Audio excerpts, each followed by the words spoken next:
And welcome to this Board of Supervisors this evening, October 7th, 2020.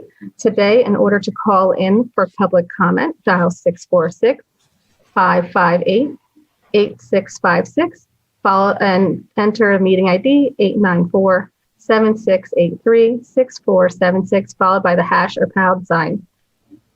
Today, for public comment, you will get 3 minutes for public comment, and please keep all comments civil and germane to the topic. We'll be starting today with an interview. During the interview, there will be no public comment. And Chair Weiss, if you're ready to get started. Thank you, Monica, and welcome. James, appreciate you joining us today for your interview for the Historic Commission. Thank you for having me. This is the first time we are televising our interviews, so I guess you have that honor to be the first. So I am the liaison for the Historic Commission, and the first question I have for you is, what is your interest in Lower Makefield history, and why would you consider yourself an asset to being on the board? Sure. Well, yeah, I just wanted to start off by thanking everyone for inviting me to interview.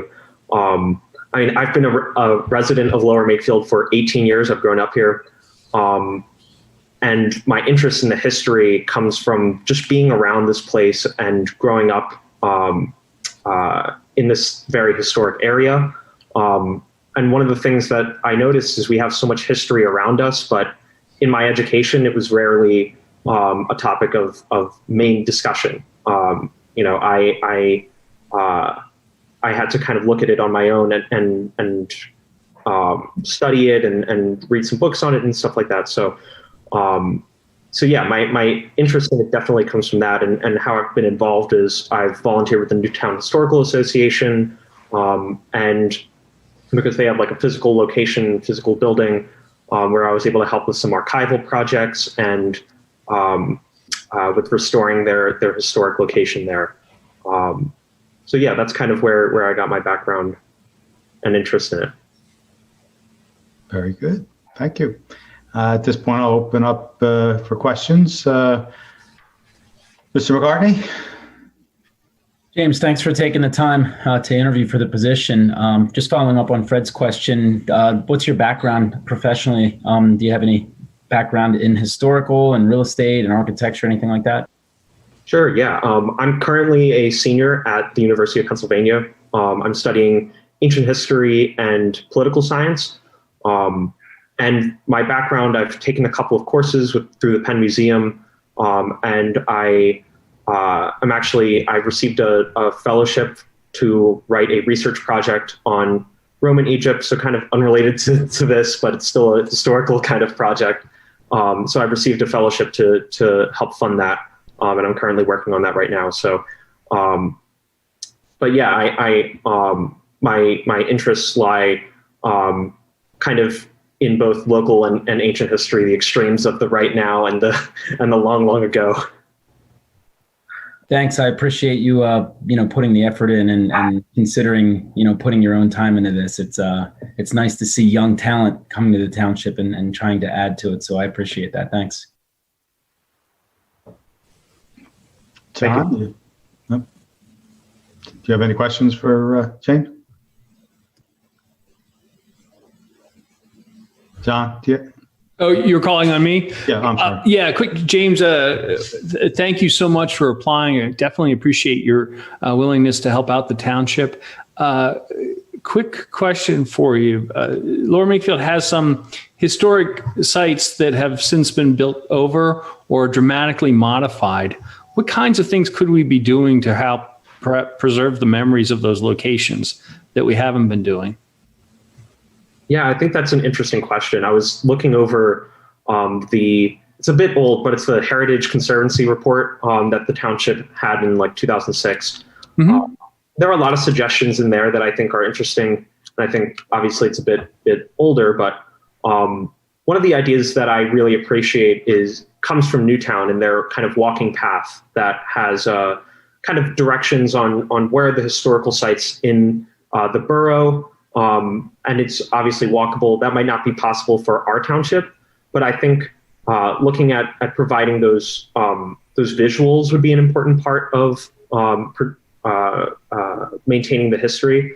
I live right near the meeting house in Dolington, the historic village there, and I was able to inquire with the national parks, because they're registered as a historic place, to get old pictures of what the township and the meeting house looked like, just for personal interest. And I think that that'd be fantastic kind of opportunity to look into. I'm sure that we have some documents of this stuff ourselves, but I think that would be great to showcase that. Visuals can help connect us to the past, and if we have them, why not? Yeah, no, thank you. That's all I had. Thanks, John. Suzanne?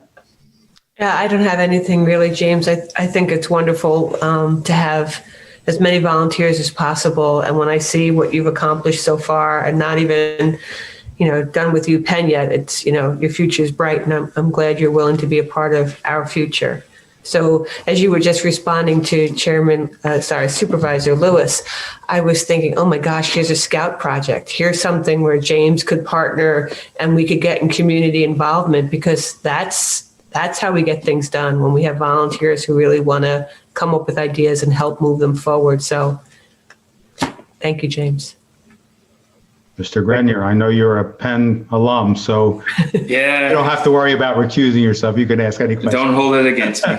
Yeah. Well, what's interesting, and welcome, James. And again, like everyone else has said, I'll echo it. Thank you for showing some interest in your hometown, especially its history. I can't believe I'm saying this, but when I was your age, no, actually about my same, when I was a Penn undergrad, I was an intern for then Mayor Rendell in the Commerce Department, and then in grad school at Penn, I worked at the Delaware Valley Regional Planning Commission, essentially writing my master's thesis. But what was interesting about both of those functions, I see a parallel here. I'm curious, what resources in your, since you are in the Penn Museum doing all that work, what resources do you think you could bring to bear from academia that we may not have access to at this point? Because I found when I was doing that, I was able to open up some doors and some connections that weren't previously there. I'm curious. Yeah, one thing that I really appreciate about the schools in Philadelphia, more broadly than just Penn, like Temple and Drexel as well, they have a real interest in local history, a lot of the departments. So there are people who specialize in these things. And I think it would be, I could definitely reach out to some of those professors to see if they know of any organizations that we might want to tap into, anything for funding, or be able to even have talks on Lower Makefield from these professors who might, if there are any local experts that might want to come and do a virtual event perhaps right now. Okay. And I think you might have been selling yourself a little bit short when you were talking about your senior thesis. I'm familiar with the Mellon Fellowship, and it's quite a prestigious fellowship. So congratulations, and I'm sure you're very deserving of that. It's nice to see. I guess I'll flip it. Do you have any questions for us? We have about a minute or two, I guess. Sure.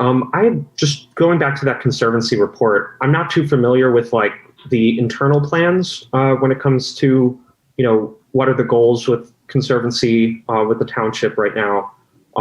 Is there any sort of unified document that, talks about a plan for this, or, is this kind of the current document for that? Well, Fred, I can respond a little bit. In some ways, yes, and in some ways, I think that's something that maybe the Historic Commission would want to focus on. When I say the yes part of that is our comprehensive master plan that we updated recently does have sections on that, historic preservation, et cetera. It's obviously much more general than the document you're talking about, but that document that you're talking about, it's 14 years old or so.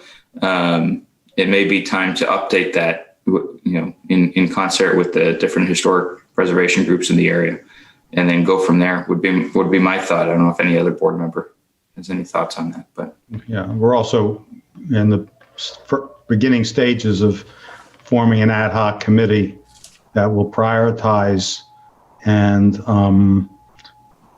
find uses for our historic buildings. So, whether it's Patterson Farm or the structure at the golf course or any other township-owned properties, to form a priority list and a use list and figure out a way, help out with what's going on at the Prickett Preserve and things like that. So, yeah, I think you would be a great asset. And James, you'll hear from us very shortly on what comes next. So I hope to hear from you soon.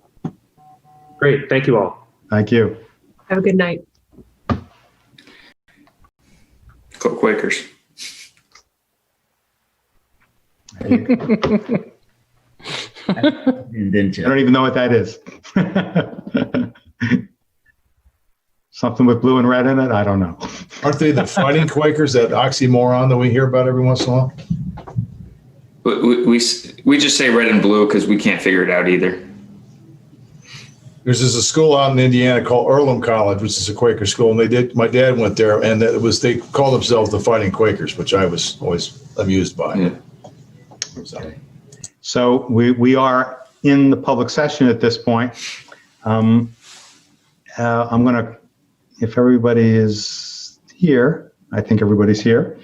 So I will call the business meeting to order, and I will ask you to join me in reciting the Pledge of Allegiance.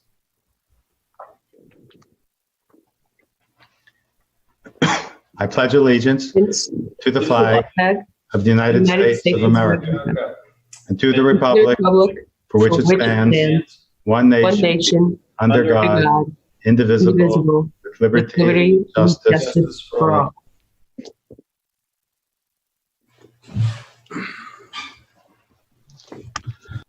Okay, and I'll call the roll. Supervisor Bundy, Here.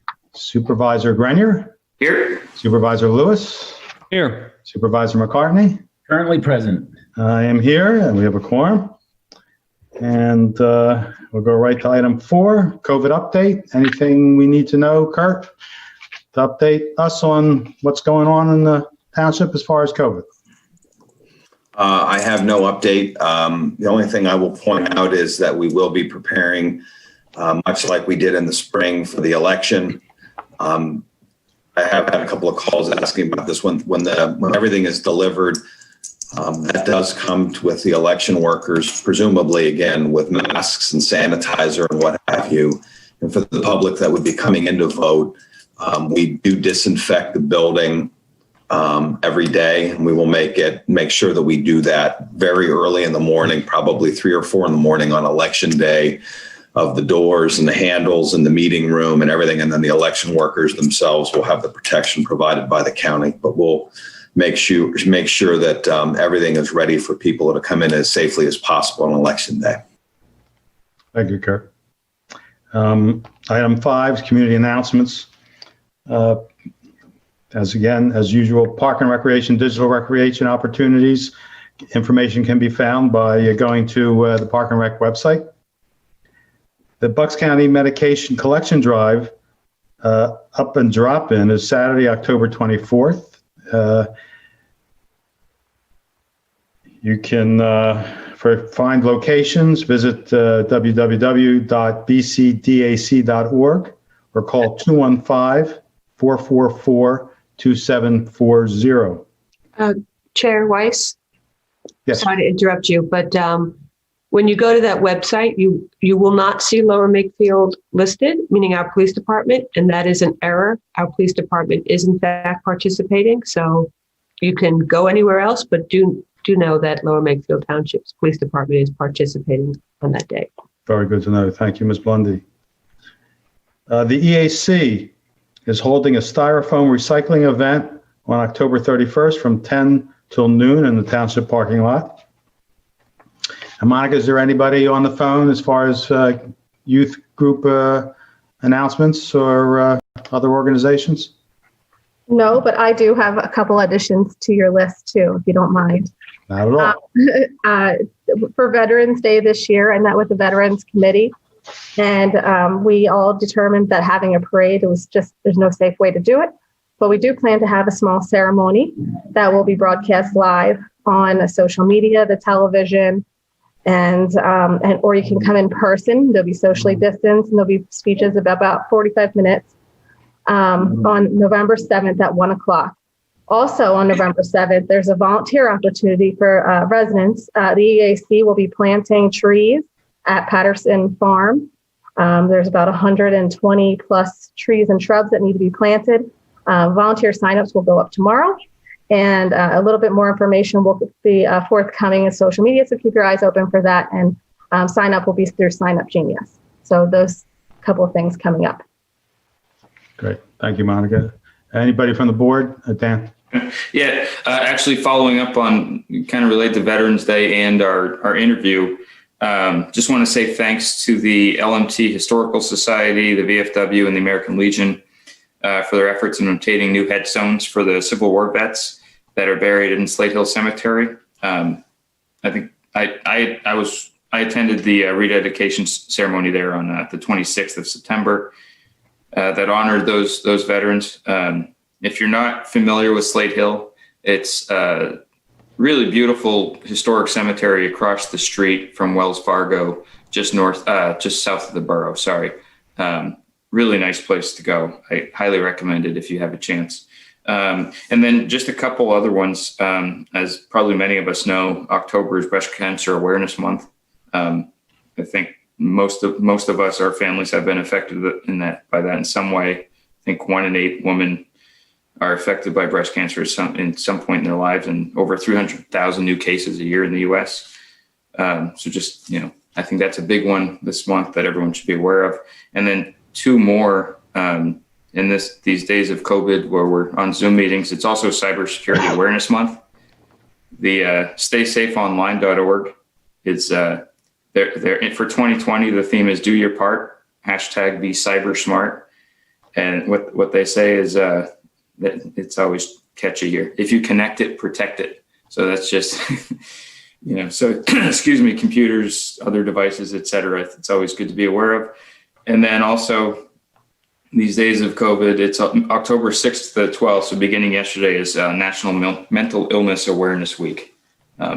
Something else to be aware of. So that's all I have. So thank you.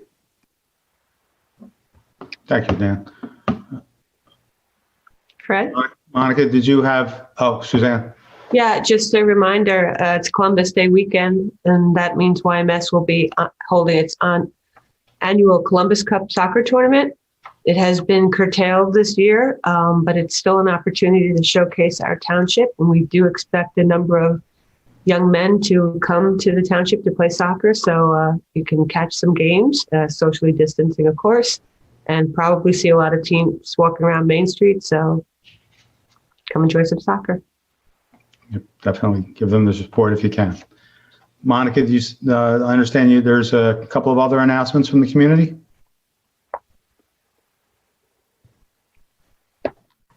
No, I think we're all set. Everything else on the agenda. Very good. Thank you very much. We'll go to item 6. Consider the approval of the minutes of September 2nd and September 16th. I'll entertain a motion to approve the minutes. So moved. Do I hear a second? Second. Any discussion? All those in favor of accepting the minutes, the 2nd and the 16th, signify by saying aye and raise your hand. Aye. Aye. Favor. Very good. Thank you. Item 7, engineering report. Mr. Pokel? Yes, supervisors, you have within your packet my engineer's report. I will go over a few items after and provide an update on some projects after this agenda item. The agenda item is to consider final pay application to Bi-State Construction for the Laurel Lane Drainage Improvements Project. That would be in the amount of $4,311.25.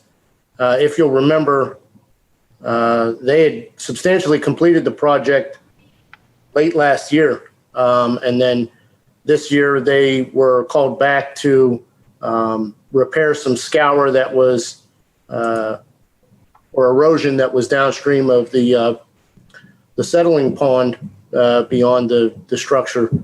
They have since done that. I inspected it, and it is stable, and therefore I think it is reasonable and fair to pay the final amount. I will note that we still have an 18-month maintenance period that starts after the payment of this application, and so there would still be 18 months for maintenance of any work that was completed on the project. So therefore, I am recommending payment to Bi-State in the amount of $4,311.25. I move to consider final payment to Bi-State Construction in the amount of $4,311.25. Do I have a second? Mr. Grenier seconds. Any discussion? Yeah, Fred, quick question to Andy. This particular payment, you mentioned that they had to go out and repair some erosion issues. Is this payment part of their base cost, or is this in addition to, is this to cover the erosion fixes? I just want to make sure that's clear. This is the final payment for all. It's not an extra, if that's what you were asking. That's what I'm getting at. Yeah, no, this was all part of the money this was retainage that we were withholding from the contractor until they completed the work. And to in my view, the work wasn't completed until they addressed this scour issue. So this is a final closeout of the project, and this $4,000 and change is part of the original contract. Okay, I just wanted that clarification. Thank you. Okay. Any public comment, Monica?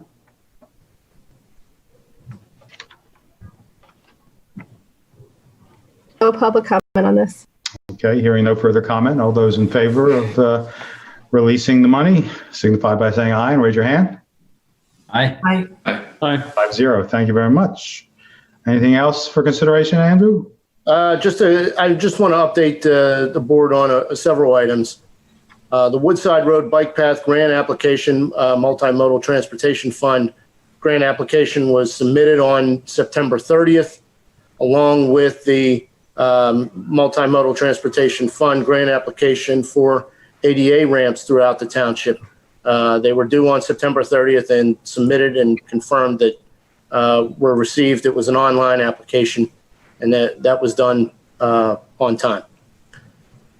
Similarly, the Township MS4 annual report was due on September 30th, and that was submitted to DEP along with the pollution reduction plan, a draft copy of the pollution reduction plan. It won't be finalized until DEP reviews it and approves the location of outfalls, the location of the storm sewer system, and our intended methods for best management practices to meet those pollution reduction requirements. So we are going to wait to hear back from DEP on that. I suspect that it's going to take a while, probably 6 months, before we hear back from DEP on the pollution reduction plan. And typically the MS4 gets submitted and they don't have comments. That just becomes a part of the annual report. And then for the grant applications, I suspect that we will hear back in January on whether any money was awarded for those grant applications. Next item that I have is under the planning projects. We are in the process of reviewing the land development submission for Prickett Preserve. We were asked to have our review completed by the end of this week, and we're on schedule for that. Ongoing construction projects, we are meeting with the HOA out at the Regency development as they are as Toll Brothers is addressing punch list items to complete final paving. They still want to complete final paving for the north side of the development by the end of the month. So they're working through those punch lists. We're inspecting that and signing off on that as that gets completed. The Caddis Healthcare Dobry Road is back open after the portion was closed from Oxford Valley Road down to the Caddis driveway. They completed reconstruction of the roadway and curb installation up to the base. And then once Aaron Development across the street gets completed, then they will complete the final paving for Dobry Road.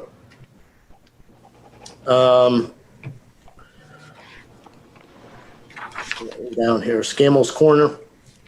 We met with the developer or the developer's representative on Monday morning. They were starting the rain garden in the cul-de-sac yesterday. They have an approved plan from the Conservation District. That should take several days. They should have that completed by the end of the week. I'm waiting to hear back on confirmation that the approved landscape species were available at the nursery. So they indicated they were going to get back to me and make sure that that was the approved species. Even so, that's something that we can inspect as it's going in the ground on site. So I'm not terribly worried about that. And then after that, the developer's rep said that they were going to be on vacation next week. And so they anticipate completing the roadside drainage swales and the rain garden down at the lower end of the development on lot 1. The replanting of those plugs, that's going to happen. I guess it's the 19th, the week of the 19th. And yes, I think that's all I had. Okay, thank you, Andy. Fair, can I ask a couple quick follow-up questions? Sure. Sure. I'll go back. Excuse me. The last one there. Do we know what are they planting herbaceous species like grassy stuff and flowers, or are they planting shrubs and trees in the rain gardens? It's a mixture of both. So it is grasses. I think there's some sedge that's in there. Makes sense. And then there's some not trees, but more shrubs suitable for a rain garden. Okay, that makes sense. And then you partially kind of went back and answered it as you went through, but there's 3 in a row up where you spoke about up front. The MS4 and the PRP, the pollution reduction plan, schedule purposes. It sounds like the PRP, you're anticipating about 6 months for DEP to respond. Yeah. I mean, it took them 18 months to respond to the initial submission. So we routinely check in with Kristen Brown over at DEP. Mm-hmm. And so we'll try and expedite that. But at this point, we're on DEP's timeline, and we're at their mercy with where we fall in line with the queue of submissions of other pollution reduction plans. Okay. And then the other one, actually, Kurt, this might be more of a question for you on the bike path. Andy, you said you anticipated a response in January-ish timeframe? I believe that on their website, I think that's when they say that they're voting on the award of the grants. Okay. So that's right after our budget period, right? Any heartache about that, Kurt, if we're successful or not, how we budget for that? No, we'll budget for it. So when we budget for it, as Andy pointed out and you all decided on before, we have that match that we've said we pony up for that. So we will budget for the full cost of the project with the offset of the grant, meaning the amount, the obligation we would budget for is the match, the 126,000 or so. So if we if we got that, so doing the project is tied to getting the grant, right? So we either come out net neutral zero or the cost of the $126,000 if it's approved. Okay, thanks. That's all. Thanks, Fred. Problem. Item 8, project updates. You have a list of the township projects and a summary of each, unless there's any questions. Kurt? I know there was an email that I had sent out to you that we anticipate having Michael Baker and Associates before the board in November. We had originally talked about October. As I pointed out in the email, there were a couple of delays, COVID related, and then with some of the discussions that we've had, this is much more of, I hope that Dan, who I agree with strongly, especially on this, appreciates this, and I know he does. Some of those delays would be things that I hadn't necessarily accounted for with the original timeframe of October, that we are doing significantly more collaboration with this. We've not just teed up Michael Baker to go and come back with something. There's been discussions back with the planning director and more recently on a few of the items that I had mentioned with Joe Fiacco, our traffic engineer. So in the end, the hope would be, and this is an attempt to be as specific as possible, by the time they come back to you in November, that the project will be significantly complete in terms of design. Will not be 100%, but we should be close. That way, if there's questions or tweaks that you all want to see, it won't be entirely wrapped, that if you all want to see modifications, that we can do them, but that for the most part, the design work will be predominantly done. The goal then would be to wrap up that design in that November meeting or the subsequent meeting, hopefully, before the end of the year, have that out for bid. And we all understand then the bidding time is 30 days, 45 days, what have you. Then we would be looking at this as essentially a spring project, which we're still, I think in the end, that was always the thought of the timing, but at least that way the public will have it, you all will have a shot at it before it goes out for bid, chance to have your input, and then we'll have that as a project for next year in the budget, early next year. Thanks, and the assumption is that would be for the second meeting in November for the bid then? I can't say that not for the bid. So in the end, it's either going to be so there's another collaborative meeting that's being held with the various consultants, including Joe, in the next week or so to make some decisions on materials and some things I had outlined.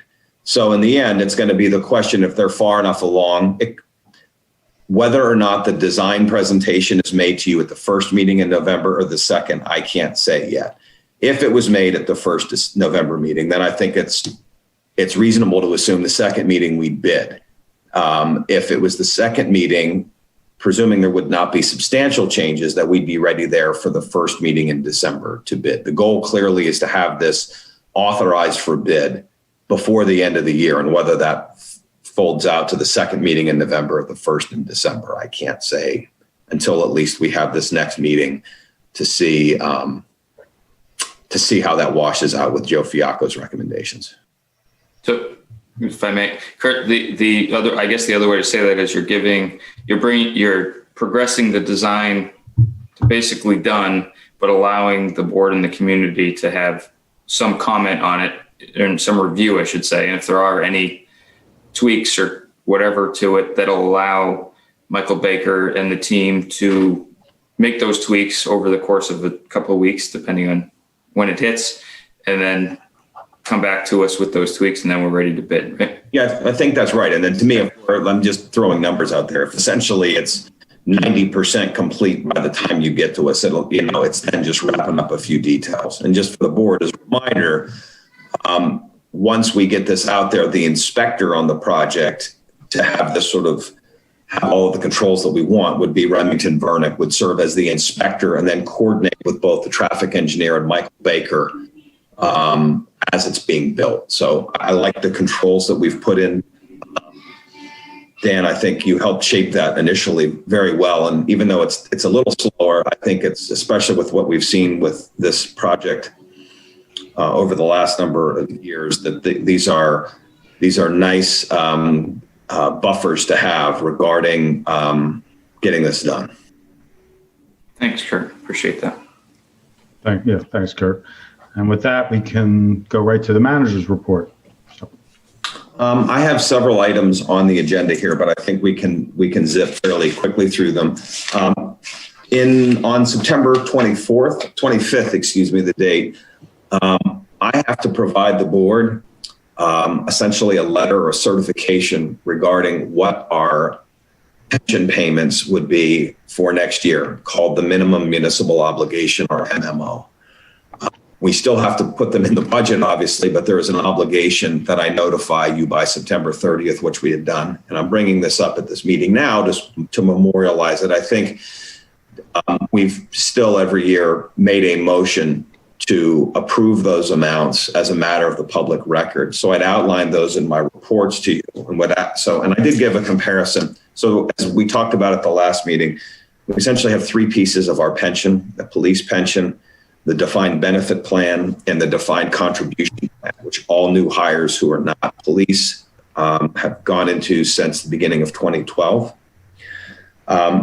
I'll break these down for the points of the motion, but as an aggregate, I would like to point out that the 2020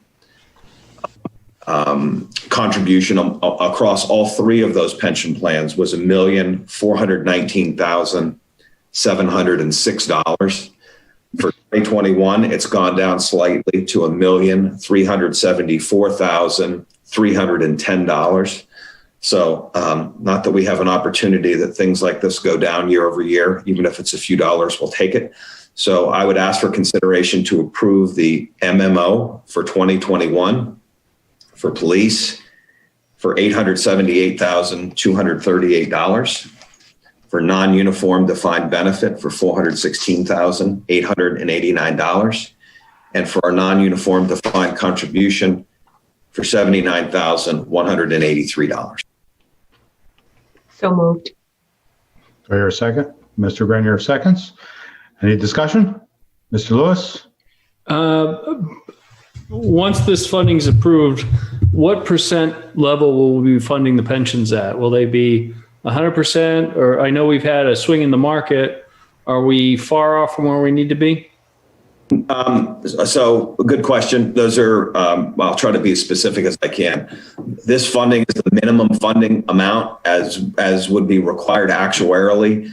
The level that the pension plans are funded is a separate calculation. So the defined contribution plan, which is the lowest one, doesn't have a funding criteria because we do it year to year. Our pensions actually, and I'm planning on having the consultants in early in the year, have done much like the market surprisingly well. I believe we were at around 80% or so with police, which was sort of the threshold number that they look at for having a stable pension fund, and the non-uniform benefit fund was better than that. I don't have an updated number on that, John, but we can certainly ask the asset managers, the pension asset managers, for their insights with that, along with the actuary. Okay. Any other discussion? Is there any public comment on the MMO, Monica? No public comment. Hearing no further discussion. All those in favor of the MMO, signify by saying aye and raise your hand. Aye. Aye. 4-0. Note that Mr. McCartney has left the meeting for a sporting event coaching obligation, and he is available by phone if needed. Okay, Mr. Ferguson. Can he just FaceTime in? That'd be nice. And we know. Okay. Second item I have is regarding the SALT consortium bid. Every year we get bids from the Bucks County Consortium for SALT. The good news, again, we'll stay on this topic, is this year's price is less than last year's. Last year's price was $48.50 a ton. This year it is $47.75, and that is the cost delivered. The good news as well is we have capacity to hold about 1,500 tons up behind the Public Works building, or in front of the Public Works building, I guess, and we're almost near capacity now. So it's not like we'll have to order much.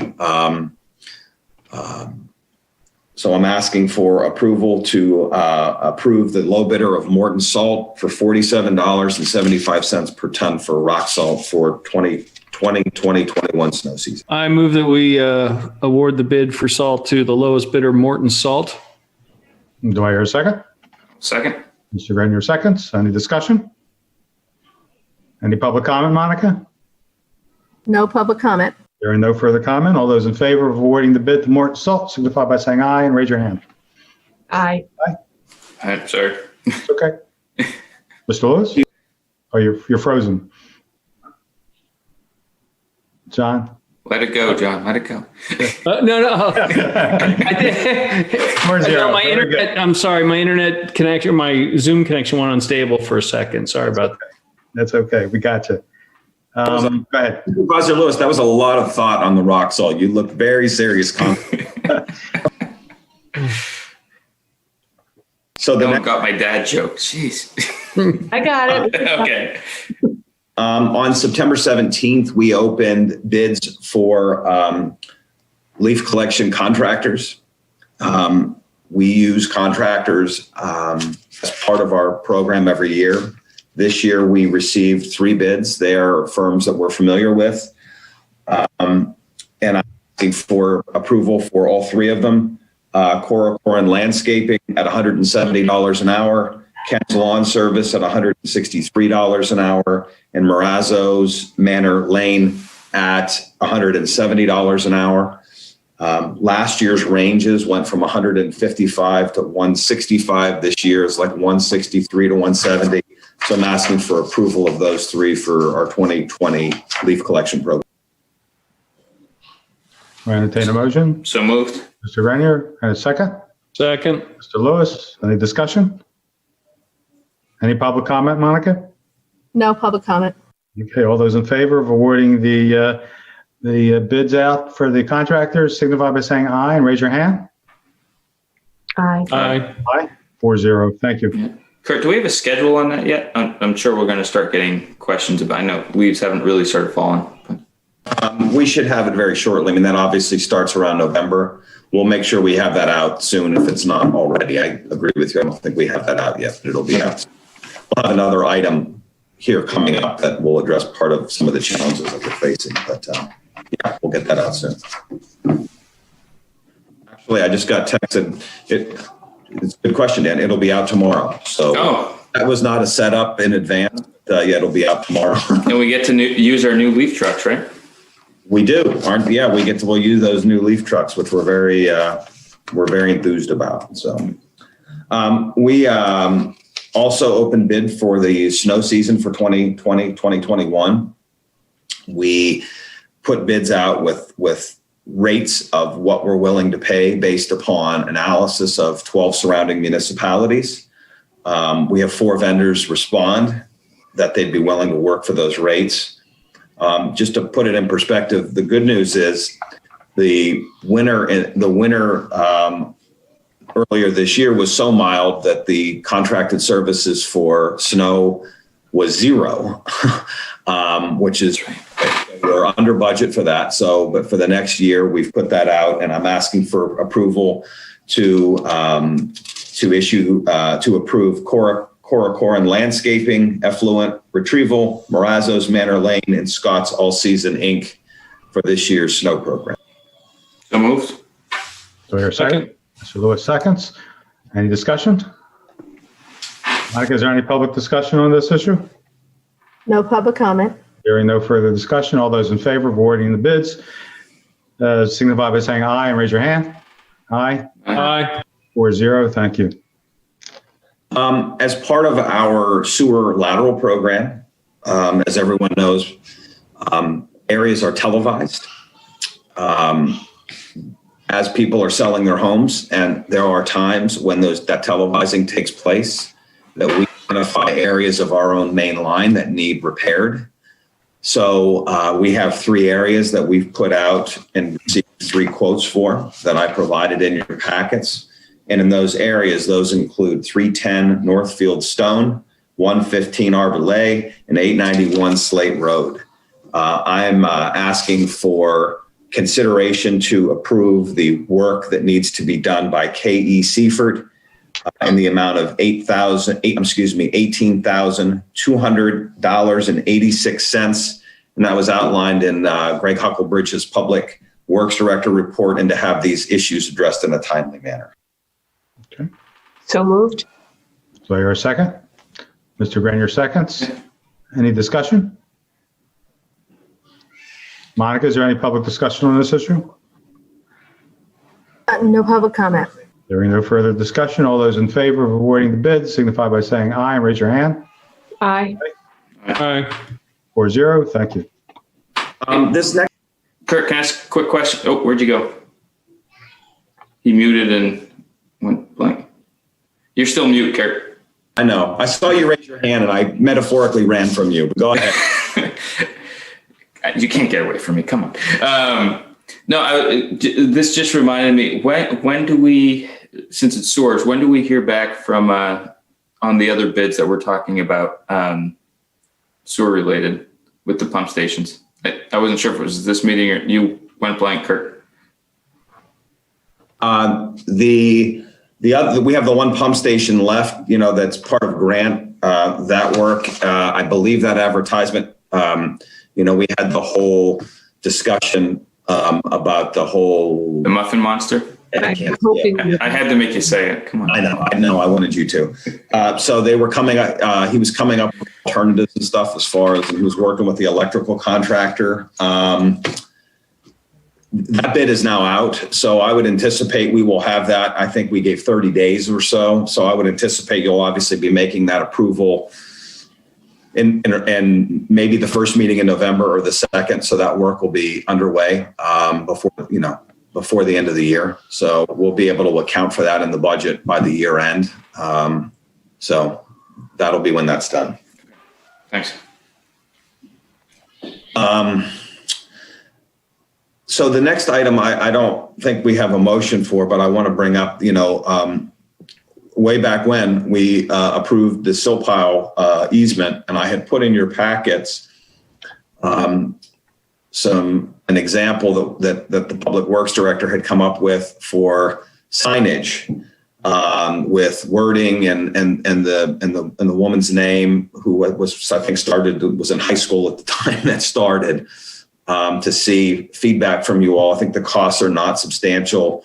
Katie Burke, yeah. Yeah, where Greg had outlined a spot to locate it and the sign itself that was in your packet, to see what you thought. If you're good with that, we'll get that ordered right away. It's consistent with other open space signs that we have, just to get some feedback from the board. John? Yeah, I move that we approve the sign proposal for conserved land on Oxford Valley Road as outlined in the memo from Mr. Huckelbridge on September 30th to the township manager. You satisfied with the wording? It's fine. Yeah. Second. Any discussion? Just briefly, I like the layout of the signs. That they're nice. They're consistent with what else, other signs throughout the town. I think all those look nice. I just want clarification on the location. It would be basically at what I'll call the entry driveway from just whatever direction that is from the train bridge, right? The main parking spot. All right. Was there any consideration? I'm not sure how well you'd see it of some other type of sign on the other side. I guess the silt pile, never mind. I'm thinking of the entire trail system that goes back there. And just to show people that is a conserved space in Lower Makefield, it's not just the silt pile. It's a very large spot to connect the two and show where the entrance trail is, if it's in shape to do so. It's been a while since I've run back there, but.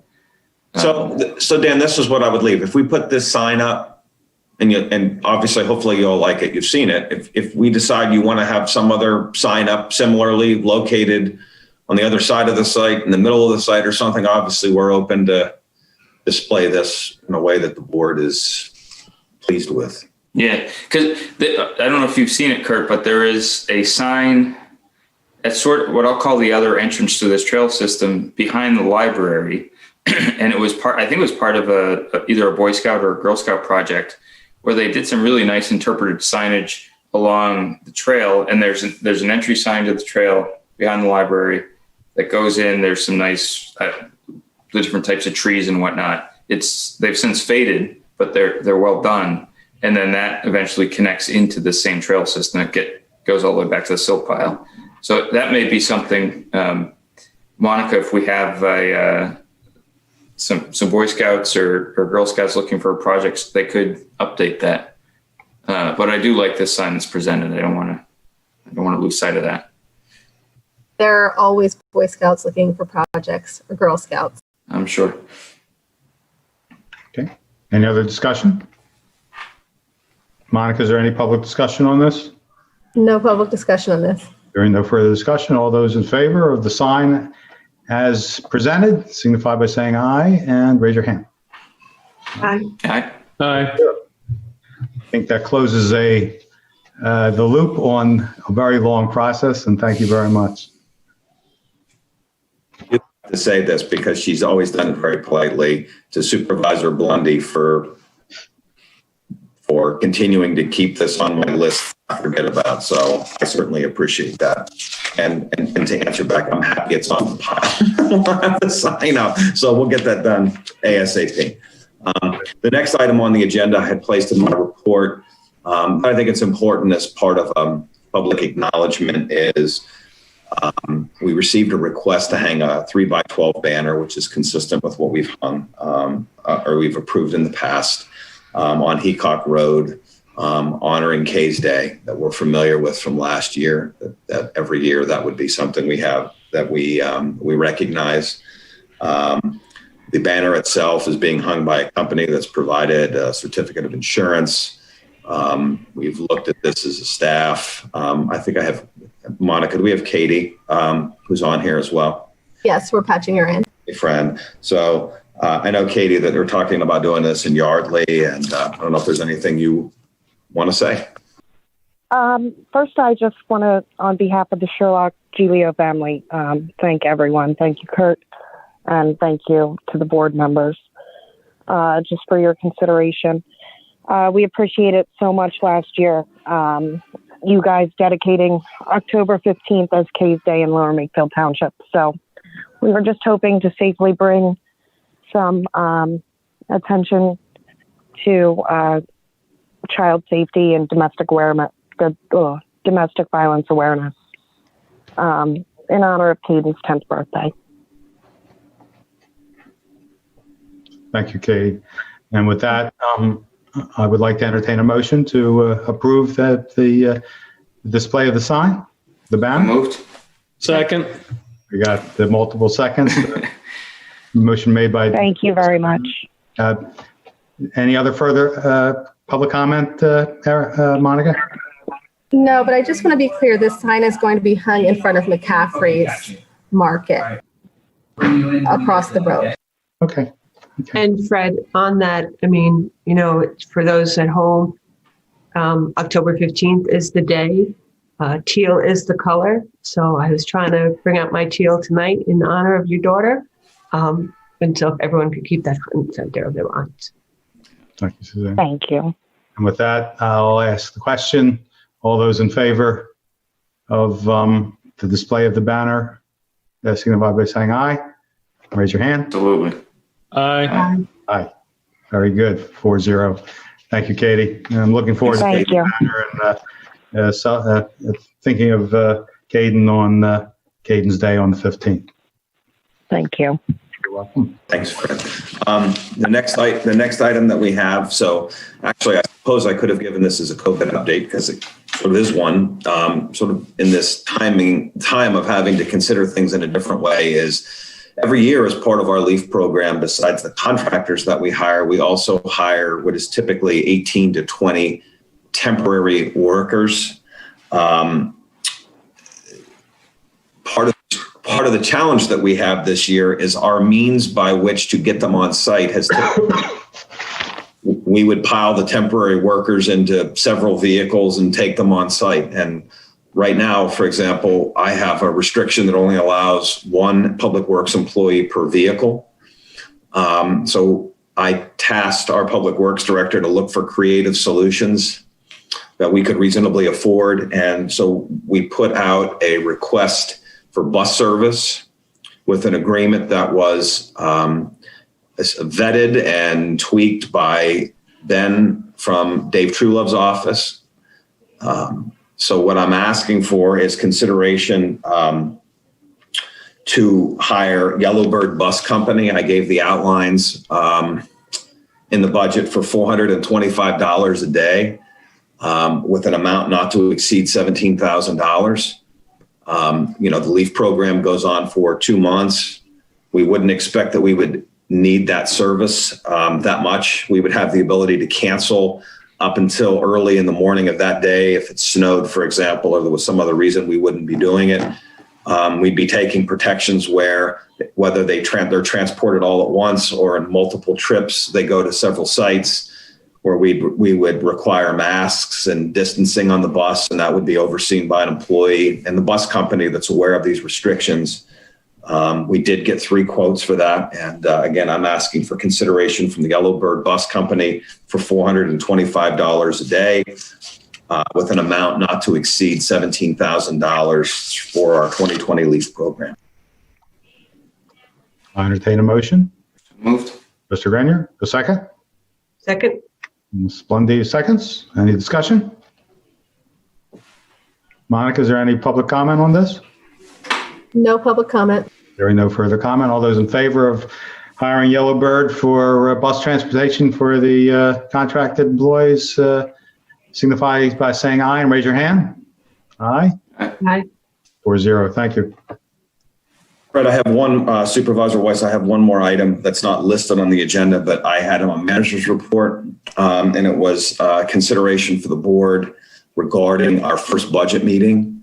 As I had outlined in my manager's report, we have this sort of initial presentation that we call it the manager's presented budget that you all will listen to. We'll have staff available, but doesn't put us on the clock the way a preliminary budget would, where you can make changes of any sort to any amount because it's just a presentation on the manager's budget. I was asking for the week of October 26th. So to put that in perspective, our second meeting is Wednesday, October 19th. I'm sorry, it would be the 24th, would be Monday. If there's a day in there, we could have that. And then I put the schedule out there that if you passed a preliminary budget at the second meeting in November, you'd be set up to pass a final budget in the second meeting of December. If you passed a preliminary budget at the first meeting in November, then you could pass a final budget in either of your December meetings. I think I said in my report, it would probably be a quick turnaround to expect if we had a budget presentation the week of the 24th to pass a preliminary budget on November 4th. But that's per the discretion of the board. So for now, I'm just asking if we could set a date for that initial meeting because we'd have to advertise it. It's not done yet. We're getting close. Obviously, I'd want to set up meetings with all of you prior to that date to go over it individually. But is there a date we could agree on that week of the 24th to have this meeting? You mean the week of the 26th, correct? Yes. 26. Yes, that's actually correct. Our second meeting is the 21st. I had my date screwed up here. Our next board meeting is the 21st after today. And then it would be the week following that. You're right. Yes, the 26th. I'm sorry, I was on the wrong month. Is that week acceptable to everybody? It is to me. Yeah, I could do the 28th and 29th easily and later on the 27th. Up to you. You all could even set the time if you wanted to set it back to 7:00 or, we'd have to advertise it. So it would not necessarily have to begin at 7:30. It would be whatever is the will of the board. Kurt, just for clarification, are we trying to set the day now, or just say we're going to look at that week and then set the date after that? Well, I'd like to set the date because I'm going Okay. to run an ad for it to do it. So if you could pick the date, that'd be great. What if I were to suggest Wednesday, October 28th at 5:30 p.m.?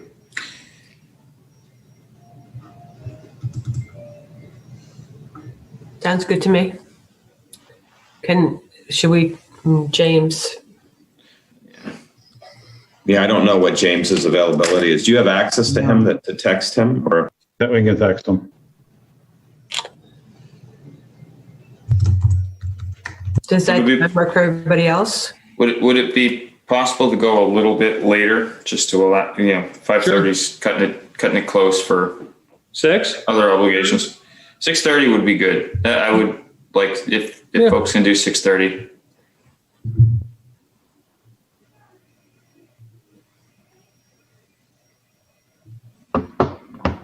I'm flexible. I just texted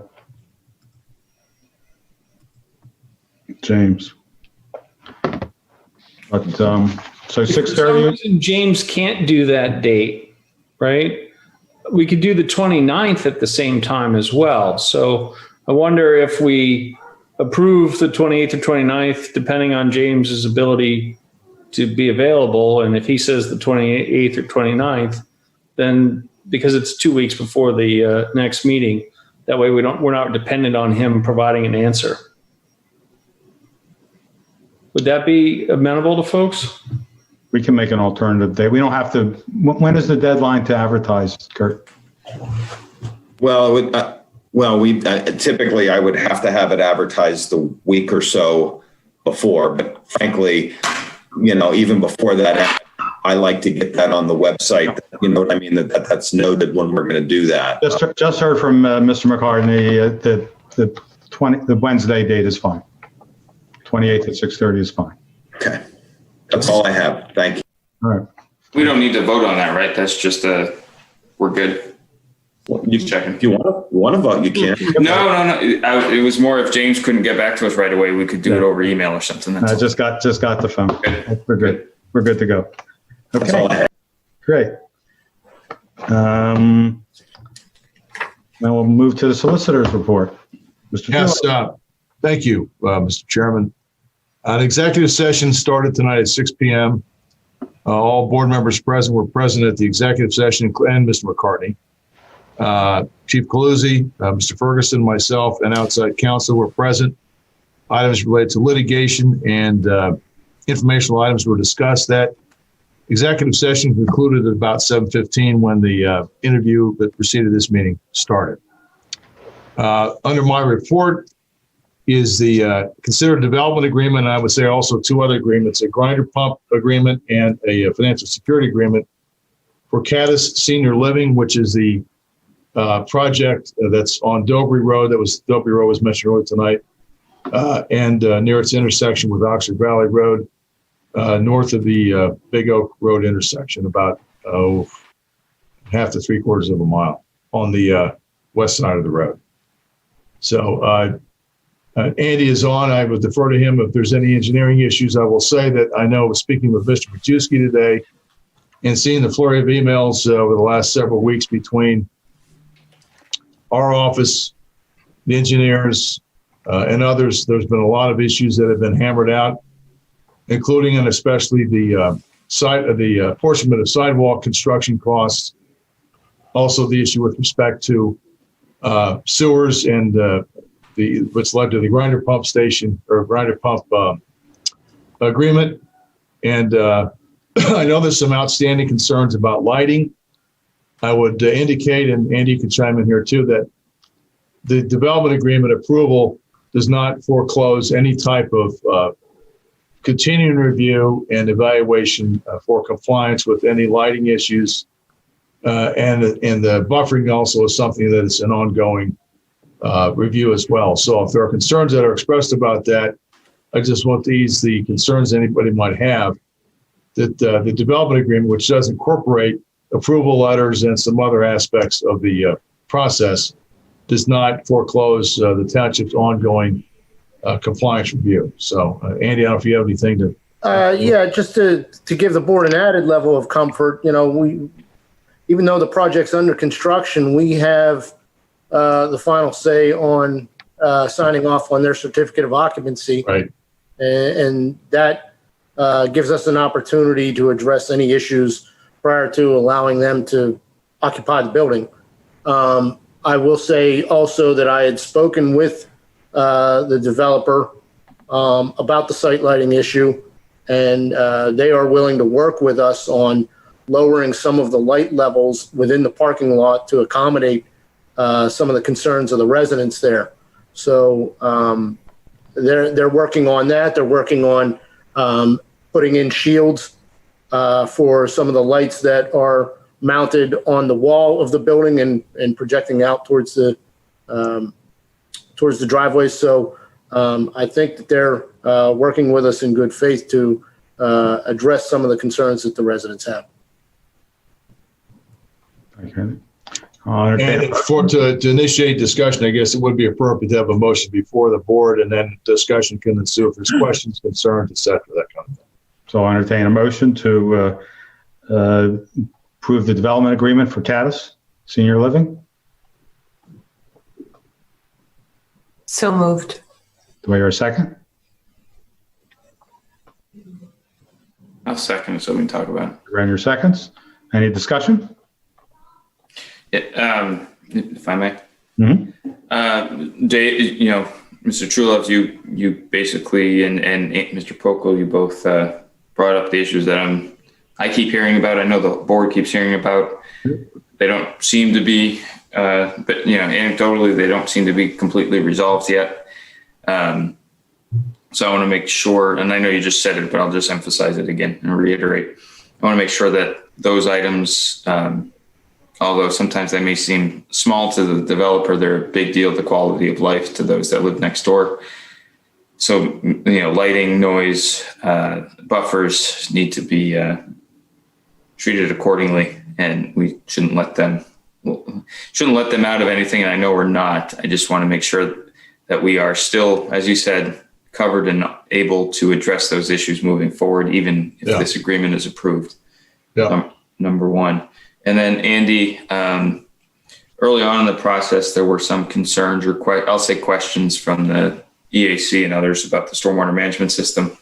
And during construction, I'm assuming you've had folks inspecting it. I'm not sure if any regulators have come out to inspect it. Are you satisfied with the stormwater system? Yeah, as they've installed it, we've taken photographs while the system was going in. We've seen, we've witnessed it going in. Every time I've been on site, I've taken a look at some of the surface detention areas to make sure that they're draining, and they have. I haven't seen ponded water within them beyond 72 hours. So, yes, they're doing what they're supposed to do. Yeah, obviously they're going to need a notice of termination in order to, again, get approved on anything. But yeah. And then just a couple other quick ones. The temporary road bypass, I'll call it, through their parking lot, that didn't cause any damage to any, I'll say facilities that they've constructed because of any heavy equipment or anything going through there? No, to my knowledge, I haven't heard of anything that I haven't received any word on any damage. And yeah, like I said earlier, the Dobry Road is back open, so it's been open for a couple of days now. So okay, and that's actually a good segue and I haven't driven by to actually see it. So in terms of where we're at with the improvements to Dobry Road itself and the sewage and drainage system that goes under Dobry Road there, that they're part of this development agreement. So the storm system for Dobry Road has been installed. The inlets are in. The piping down to the drainage swale that's on the I'll say the northern side of Dobry Road has been installed. Curb has been installed, and the reconstructed portion from Oxford Valley Road down to the first driveway at Caddis, which is approximately 1,000 feet out of the total 1,800 feet, has been completed. They are not putting down the top surface asphalt course because Aaron Development's coming in with a construction project that'll beat it up. So that's all been installed. When will that happen? I know it's not final, but when do you anticipate that happening so they can get a full road at that point? Aaron Development? Yeah. Yes, sir. I mean, they're working out the final details. In fact, I just talked with their design engineer today to sign off on the stormwater calculations. And so I believe that they're getting ready to start construction on that fairly soon.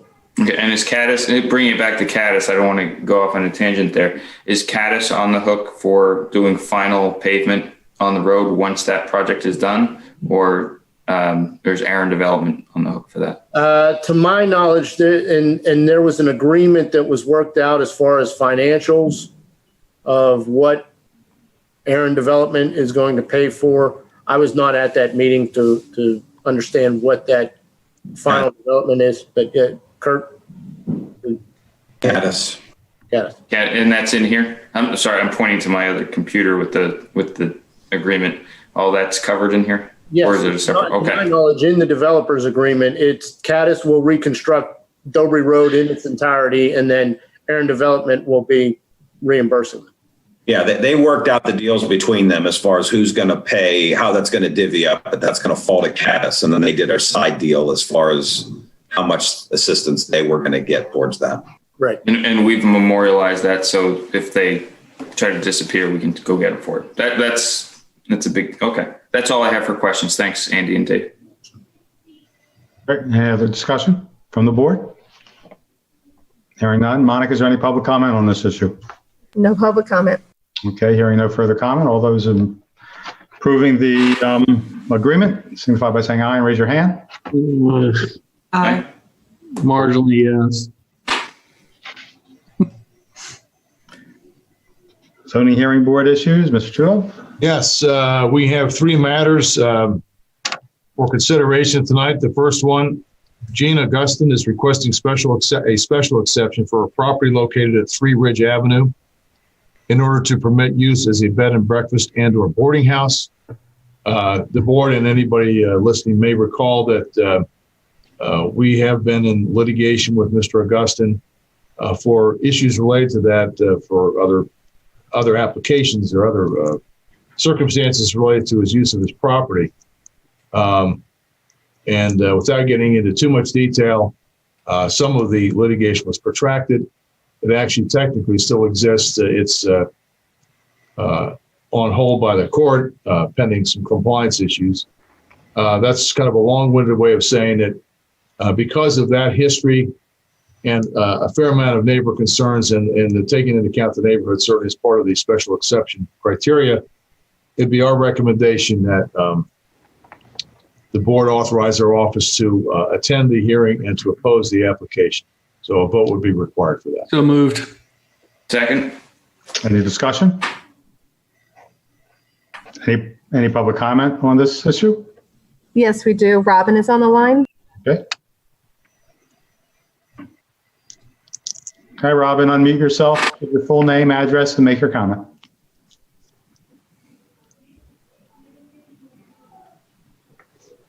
Robin, can you unmute yourself? You can press *6 to unmute. Hi, my name. Go ahead, Robin. We hear you. Hi, my name is Robin DeFonte, and I'm.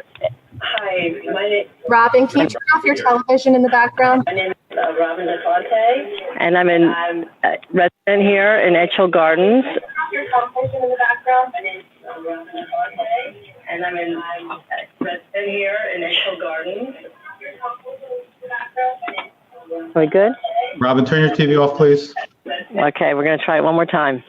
I am Robin DeFonte, and I live in Edge Hill Gardens, 101 Tower Circle. I purchased this property, and my family has lived here in a single-family residential area, and that is the type of area we would like to remain living in. There's families with young kids. There's friends. We all take care of our properties. We did not live here or move here and pay taxes here to be in an area where you have a multifamily type residence. Ms. DeFonte, I thank you for your comment. Just so you understand the process, this board does not decide the issue that's coming before the zoning hearing board. However, they have authorized, or they're going to vote on authorizing our office to oppose, which means we would actually see party status and take a vigorous role in the process. So as long as you understand, and I would also urge you, and if you have other neighbors that are interested, because some of the things you talk about are relevant to the issue before the zoning hearing board when that's heard on October 20th, when that hearing is supposed to start, that you and your neighbors who should receive notices of that hearing, by the way, consider appearing at the hearing, because what you voiced today here is helpful here, but it's really helpful for the record at that hearing, which occurs on the 20th. At least that's when it's supposed to start. Okay. Thank you very much, and we will be there. Okay. Thank you, Robin. Thank you. Bye-bye. Dave, did you go to planning first because planning didn't happen the other night? That's a good question. I don't know that it has to go there first. It may be one of those things where I think the zoning hearing board may open the hearing and then just close the record. Go ahead, Andy. You going to say something? Yeah, I believe it's scheduled to be on the Planning Commission agenda for this coming Monday. So that would still be in advance of the zoning hearing. It'll be the night before. Okay. That'll be a week before that, then the 12th. Okay. Even if it weren't for some reason, I think the zoning hearing board could open the hearing and then keep the record open pending the Planning Commission review and recommendation, which I think would probably, so that's, but if the sequence is that, I know that it was supposed to be on the Planning Commission the other day, that it would still be considered. So to answer your question. Thank you. Sure. Hey, Chris, can you unmute yourself, give your full name, address, and make your comment?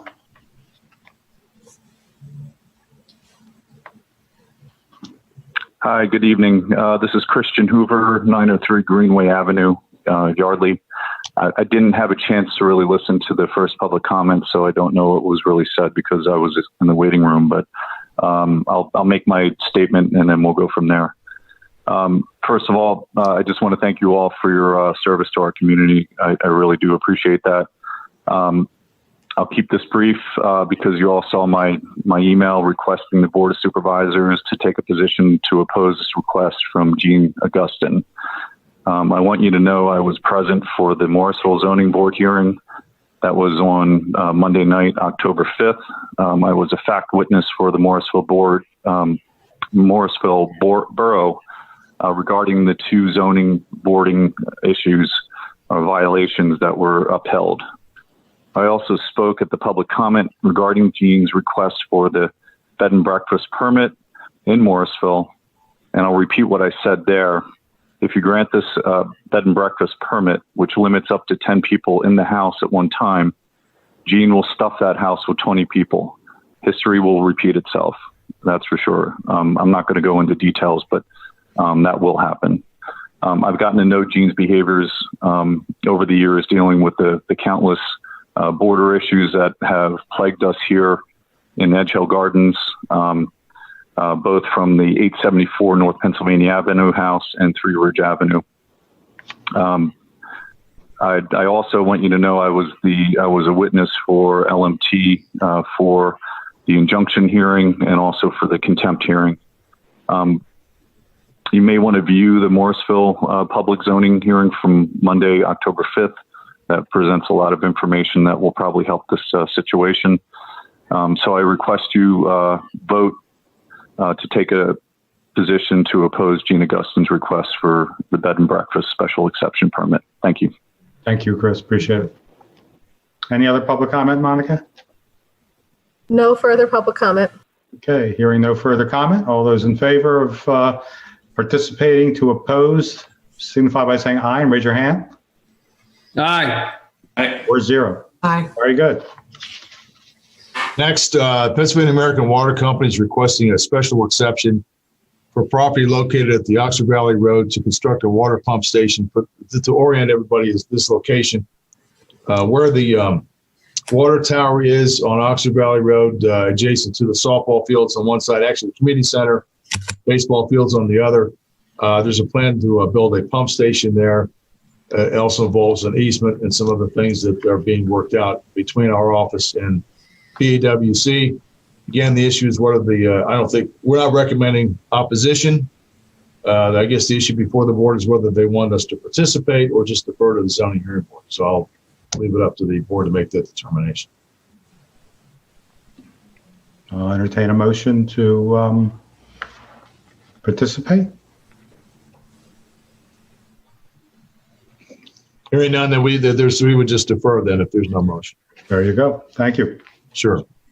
Finally, at least under this topic, Nicholas and Laura Greif, I hope I pronounced that name correctly, are requesting a variance for property located at 1013 Yardley Road in order to permit construction of a driveway resulting in greater than permitted impervious surface. Now, one thing, and Supervisor Gren, you pointed this out as well, the house is situated at Yardley Road in Arbor Lee.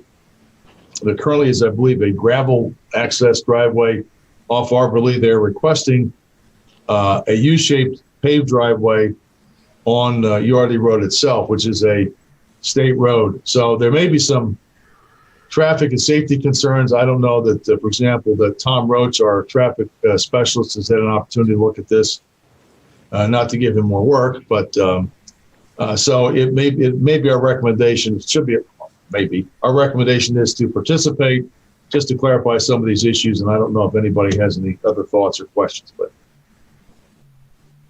I'll make the motion to participate in the Nicholas and Laura Greif or Grief variance request. Mr. Lewis seconds. I'll second. Thank you. Any discussion by the board? Fred, very quickly, as Mr. Truelove said, it does appear that there's an existing driveway on Arbor Lee, and putting a U-shaped driveway on a state road does present some safety concerns. So I would just want the board to participate so that we can hear what's going on and make sure it's safe. That's all. Sounds good. Any public comment, Monica? Public comments. Okay. All those in favor of participation, signify by saying aye and raise your hand. Aye. Aye. Aye, 4-0. Thank you. that mercifully is all I have tonight so far. So, Thank you, Mr. Truelove. you're welcome. Wow. We'll now go to item 12, public comment for non-agenda items. Monica, do we have anybody on the queue? Yes, I have Robert Abrams on the line. He'd like to speak on the buses. Fine. Oh, okay, no problem. Hi, Robert. You can unmute yourself, full name, address, and give your comments. Can you hear me? Yep. Okay. As I was yelling in the phone that I had public comment for the Yellowbird issue, you decided to vote on it. So I want to make a comment now. I want to ask Mr. Ferguson if he contacted the school district as far as supplying buses and what the cost would be. Yes, we did. We did that before we put them out, and they said that for reasons concerning staffing, liability, and they believe they would not be able to provide a price competitive to a for-profit company. They indicated that they would not be interested in participating either in the bid process or providing us with a proposal. And you talked to Council Rock and the Chamonix and the local area school districts that could probably use the revenue, and they also declined? No, we only spoke with Pennsbury School District. Okay, let's get it straight. Okay, to not give the area people the opportunity to bid on something like this in the school district, we're all paying taxes, and to go send the taxpayers' money out to a private concern as to giving people that are probably already getting paid work to do is absolutely ridiculous. That comes to me to doing half of your job. So I guess you need 2 more assistants because you already got one that Terry never had to do a half a job. Or you need extra people to blame the screw-ups on. It's getting a little ridiculous how the taxpayers' funds are being handled here. All right? This money should have gone to surrounding districts, or at least given them the opportunity in an open bid to bid on this. Meanwhile, we just kept it a secret. Now, let me go out on a limb that Yellowbird might be housed somewhere close to Newtown. Is that right? I have no idea. My public works director. Oh, okay. No. Okay. So now when you send out a bid and you're going to spend taxpayer money, spend it where it's going to do the taxpayers the most good, not the private industry. I'm done. I want to go watch the vice presidential debate. So, Mr. Weiss, I am going to say this. The public works director reached out to many private companies. It did not rise the level to a biddable amount. It rose to the level of a quotable amount. We got 3 quotes from Yellowbird Bus Company, from Rick Bus Company, and from USA Bus Charter Company. I have no idea. I believe Yellowbird is actually out of Philadelphia and not Newtown. However, the rate that they gave us, again, we reached out to Pennsbury. I did not reach out to Bucks County school districts for a Morrisville would have gone right after it. They're starving. Morrisville, I don't think has maybe a bus, 2 buses. I'm not sure. They don't have. And meanwhile, their kids are walkers. And let me finish. So in the end, we have certain things that a private company could give us that Pennsbury, as an example, said they couldn't, which was, for example, the ability to cancel the day of and not be charged, and as well the liability insurance because there are COVID concerns with that. So in the end, yes, we went with private companies first. Well, actually, we went with Pennsbury first, but then with private companies to provide this service. Thank you for your comments. And again, we had 3 quotes. We had 3 quotes from Yellowbird, from Rick's Bus Company, and USA Bus Charter. Yellowbird was by far the least expensive. Appreciate that very much, Ms. Ferguson. Any other public comment, Monica? Yes, Lisa is the next caller. Okay.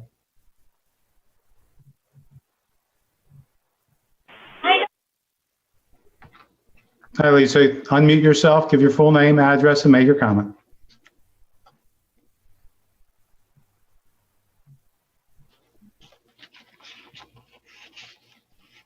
Lisa, you can hit *6 to unmute.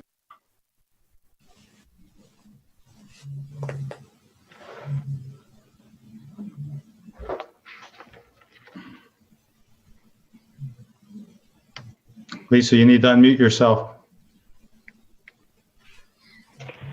There you go. Yeah, hi. This is Lisa Tenney, 156 Pinnacle Circle. I had to call in today, and I'll let you know why in a minute. But since I listened to them... Hello? Yeah, hear you. Go ahead. Oh. Lisa, can you turn your... Ma'am, you need to turn your television down. Okay, got it.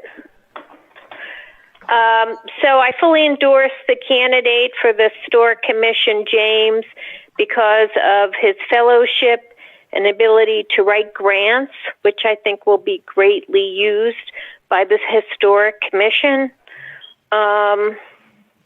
Also, he was aware of the Heritage Foundation, which is an important preservation foundation.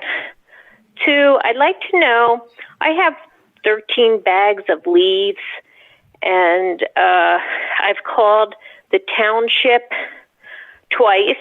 Nobody's called me back.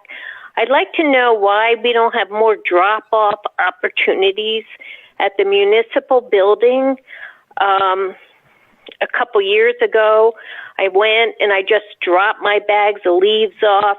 I didn't come into contact with anybody. I'm not sure what happened.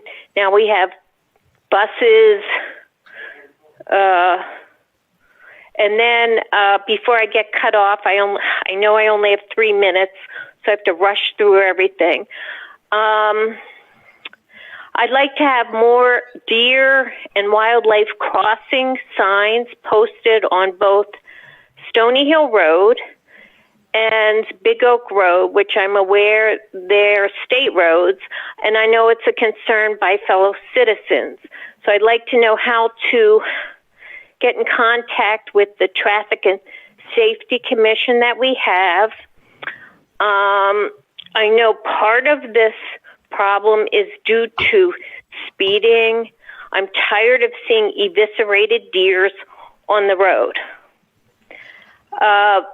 Also, I want to make sure you're aware that the Safety Commission in LMT, their most recent meeting noted that there's a lot of concerns about Prickett Preserve and their off-site safety, particularly on the Stony Hill Road, the pedestrian pathway that they've promised, the 8-foot going over I-295. I'd like to know, what's going on with that and how it could be safe, if not implemented. And that's all. Okay. Go ahead, Ms. Ferguson. Oh, I'm just going to unpack the one question. So, again, we've talked about this quite a bit. The drop-off dates for a variety of reasons have been changed, most notably the requirements that we're under with DEP to monitor that site and to control what's dropped off there was not possible 320 days a year the way we used to do it. We have various dates throughout the... Hello? Yes. So when I used to drop off the leaves, I had to sign up at the municipal building. Yeah, So it wasn't like I dropped off. I had to document what I was dropping off, and I had to sign in prior to dropping off. Yeah, so I don't know what the problem is. The problem is in the end, we were not able to regulate that site as far as removing things. So in the end, we, about 2 years ago, established dates for yard waste drop off that we have 5 or 6 Saturdays during the year and 5 or 6 Mondays during the year. The next drop off date that we have is October 24th, which is a Saturday that items, whether it's any type of yard waste, can be dropped off. Or obviously those leaves then could be put out at the corner when the leaf program season starts. But that is now not open, 5 days a week for people to come in and drop their things off. That changed about 2 years ago. Okay, so I also have another question.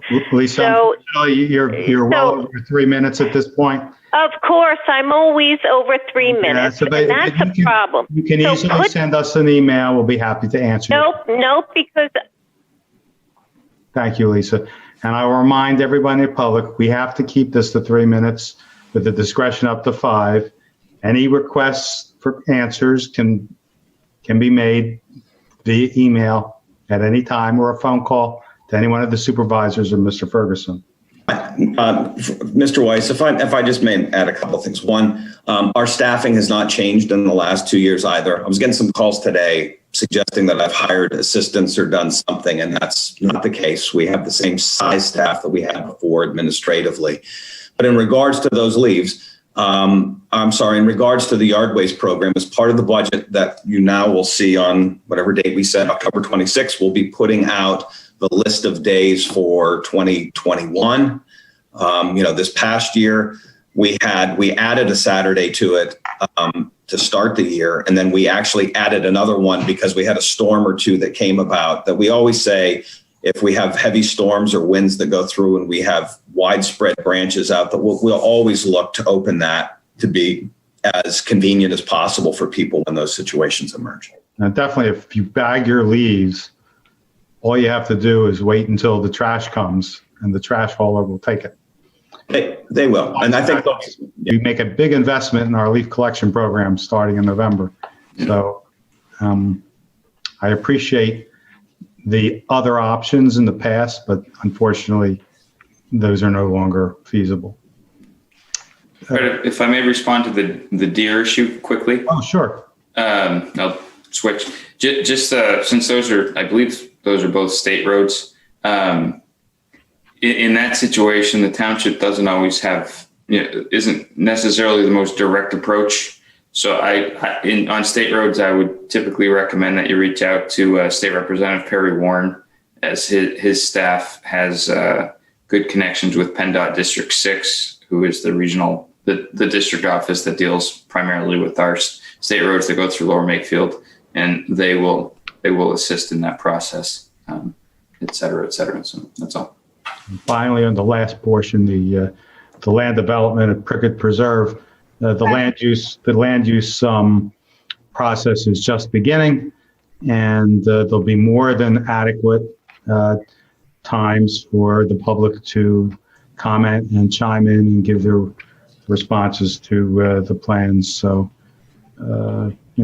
Plus, there is now filed litigation, so I don't want anybody to make any comments at this point either with that pending. So, in that case, whatever happens will happen.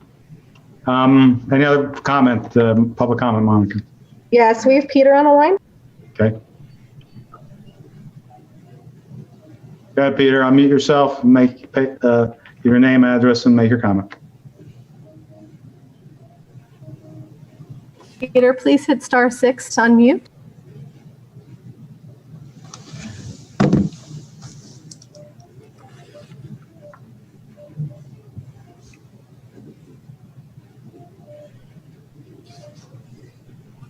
Peter, hit *6 and you can unmute yourself.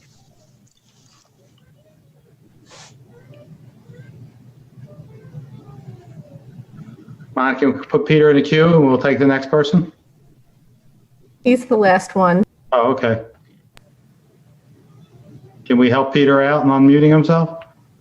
We can't unmute for him. He has to unmute himself. Maybe we'll pull him back into this room and try and get him back in. Okay, we'll give him another minute.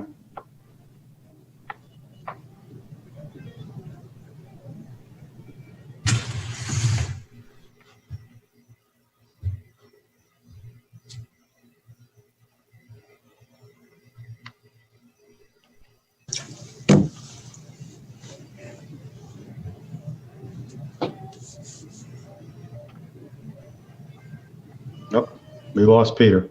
Oh, from the other one. if you want to, Dr. Weiss, you could proceed to discussion items, and if he reconnects, then you could take him out of order. I would suggest that. I mean, okay. Why don't everybody here? That would be an idea. Okay. We have discussion items. Is there any member of the board that has anything they need to discuss? Any active business? Mr. Pokel has something. Mr. Pokel.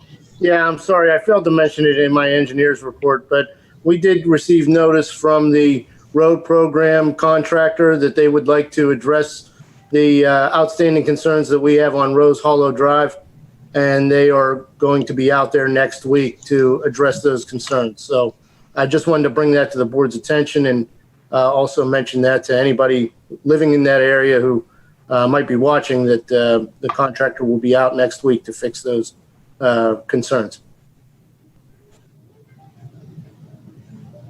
Okay, very good. Nice. As long as I will give my one thing that I did in my manager's report, since I was asked this at the last meeting. Sure. And this was in regards to Heston Hall. Remember, we were talking about Mr. Trillo's subdivision project and the outstanding trees that he has. I did have a meeting with him, and two things. One, as you're all aware, we reviewed the tree requirements that were outstanding from this developer, which was separately reviewed by Barbara Kirk and David Trulove's office, and made the determination that the outstanding trees that need to be addressed, there are 88 of them. In that meeting, he has agreed to either plant a portion and pay the fee of the other in its entirety to rectify all of that. He has given it must have been yesterday I received it. I was off Monday. a tree planting plan that we will review to determine that the trees would be appropriately located, of which case some may or may not be. That in the end, he's agreed either way to either plant 88 or something we agreed to that's under that and pay the difference in the trees, recognizing they're 2.5 caliber trees as outlined in that development agreement with the corresponding dollar amounts for trees that we would approve the plan. Obviously, we would present that to the board, so the board was aware, get the check, and then sign off, because he would want to sit and plant those trees here shortly, because we're sort of in that planting time frame to get those done this fall. Great, thanks. I understand Peter's back on the line, so if we get Peter back into the room. Go ahead, Peter, give your full name, address, and make your comment. Peter Kakianis, 1413 Silo Road. I apologize for what was going on before. I have no idea with Verizon, but I do want to thank David Monica for persevering. I'm calling because about 6 months or so ago, as you know, the residents of Silo Road came before the board requesting that they be included as part of the repaving program for 2021 budget. And I know the budget hasn't come up yet, but I did want to present our position that we're still actively pursuing the affirmative endorsement support by the board to include those portions of Silo Road that weren't included on the last paving road program for 2021.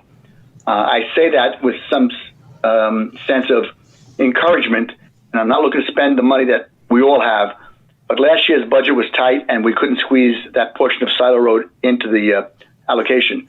Hopefully, some of the monies from the sale of the sewer would be available to fill any gap. So I'd like to ask that be taken up as part of the budget. And if there's any supervisor, because the last go around, everyone was supportive of the concept, but it was because of budgetary constraints, voted against it. Is there anyone of the supervisors who we could not count on to support this proposal for Silo Road? I'd like to hear from them. May I weigh in with the time frame issue, Fred? Sure.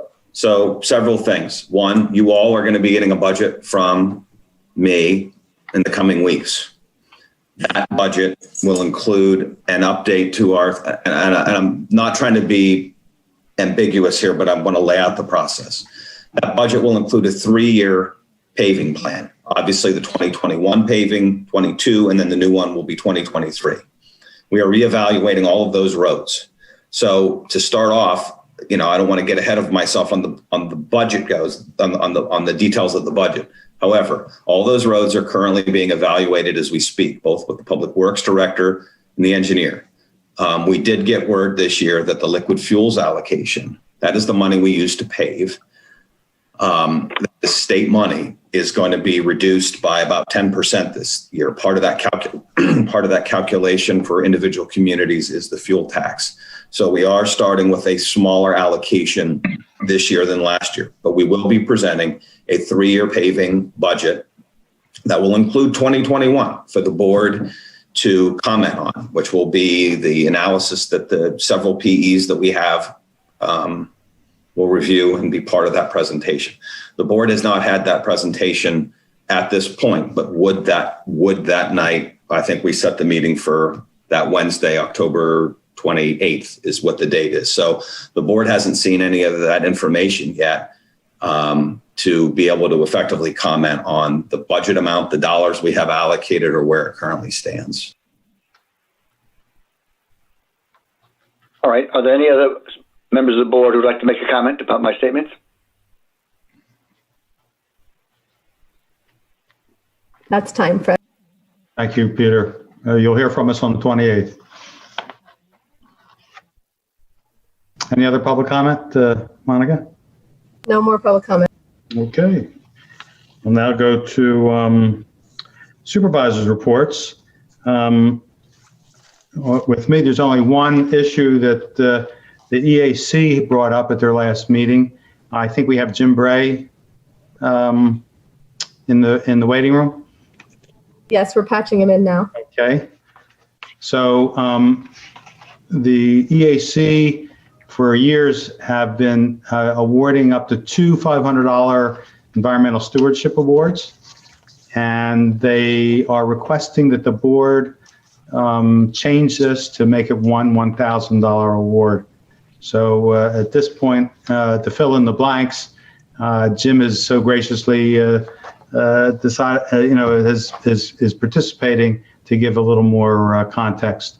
So, Jim, if you can unmute yourself, and the floor is yours. Okay, well, look, thank you very much, Fred, and good evening to everybody who's present. I think the changes we want to make are relatively minor. Instead of 2 awards, we're proposing just 1 award for $1,000. We think in today's economic climate that the $1,000 award is much more relevant and meaningful. This award generates a lot of good publicity. And I think the $1,000 award, as I said, would be more in keeping with this economic climate. And also some dates and minor language clarifications were made to make the award easier to administer. So that's basically it. You all have in front of you, the Lower Makefield Township Environmental Stewardship Award Program with the changes in it, as well as our June 9th, 2020 proposed changes to the EAC Stewardship Award. And the reason we're participating tonight, again, this is not, real complicated, but if anybody has any questions or concerns, I will certainly do my best to answer them. Do we need Dave, do we need a motion for that? I don't think you need a motion. I mean, this is not something that was established by resolution that I'm aware of, or any of the award itself. I mean, the EAC has been the driving force behind it. I think it's more of an informational thing. I mean, if you want to have a motion, you can. I don't believe it's required, though.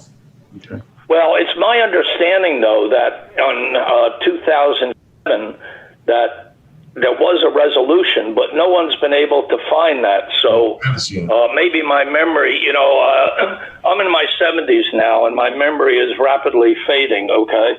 So I don't, I'm willing to handle it any way that the board thinks is appropriate. I think unless there's an objection by the board, I think it's fine, but Dan? Yeah, Jim, correct me if I'm wrong, and even Kirk, but the EAC, I'm remembering when I was sitting there, we had a budget, basically whatever it was every year, to use essentially as we saw fit on the EAC, and this award was part of that budget, and they got to pick and choose who they awarded it to. So I don't, unless, Dave, it's by resolution, I think it seems like it's more of a, they have the award, and their budget, and they have the flexibility to do as they wish with it. You can that's how I agree. Yeah, so I have no issue with that. Oh, okay. I mean, as I mentioned, whatever the board thinks appropriate, we do have a couple of nominations, and so again, in our upcoming meeting, which is in about a week, we will decide on this year's winner. I would prefer not to say who the 2 nominations are, because there's a winner and somebody who's not going to win, and that could be a little embarrassing. But Fred is our liaison, so he'll certainly know what our thoughts are a week from now when we have our meeting. Okay, so I'm looking forward to hearing who the winner will be. I'm sure the board feels the same way, and I guess it's now 1 award of $1,000. So thank you for your help, Jim. Appreciate it. Okay. All right. Well, look, thank you very much. And I assume then that, like Dave said, I guess you don't even need a motion on this. We're just going to make the changes, correct? Yeah. If we uncover a resolution, we can always do a resolution and ratify it later. So that I would not want any hindrance to the EAC to proceed on its intended course here. Go for it. Okay. All right. That sounds good. And I would like to thank each and every one of you for your input. And I hope you and your families are all well, and that you enjoy the upcoming weekend. Okay. Thanks, Jim. Thanks, Jim. All right. Jim, happy to hear you're doing well. Yeah. And the only other thing is, as Dan said, the recent Historic Commission's ceremony rededicating the 6 gravestones, and the African American Association of Bucks County their input with their video and the acknowledgement of the soldiers of color that are buried in unmarked graves. I appreciate everybody who's done that great job, and we're looking forward to continuing to improve the cemetery. With that, I have nothing further. Let's go with Mr. Grenier. You have any report? Yeah, just a couple of announcements on meetings coming up. The Sewer Authority will be meeting via Zoom, I believe, on the 25th of this month. They did not meet in September. So, Kurt, I don't know if they'll have any review of the bids that come in on the last piece there at that meeting or not, but that's their next meeting date as a heads up. The other one that's meeting tomorrow evening via Zoom, the Electric Reliability Committee will be meeting and reviewing the Public Utility Commission's annual reliability report, which includes obviously a couple pages on PICO. So we'll be going over that. And then I don't believe anyone else is meeting. So that is about it for me. Thank you. Ms. Blundy? I have no report. Mr. McCartney's not here. Mr. Lewis? Just quickly, many folks have mentioned the upcoming October 20th Zoning Hearing Board meeting. Those who are concerned about the issues that have been discussed previously should make every effort to attend the meeting via Zoom and watch for the actual link to go in there. That's my only report at this time. Thank you. Thank you, Mr. Lewis. Do we have any appointments to boards or commissions? Yeah, I'd like to make a motion. Go ahead, Ms. Bundy. I'd like to appoint James Nice to the Historic Commission. I'd like to move to appoint him. Do I have a second? I'll second. Okay, we got multiple seconds. Mr. Lewis, Mr. Grenier. Any discussion? All those in favor signify by saying aye. Raise your hand. Aye. Aye. 4-0. Thank you much. We'll notify Mr. Nice. Any other business? Hearing none, this meeting is adjourned. Thank you very much, everybody. We'll see you next time. Have a good evening.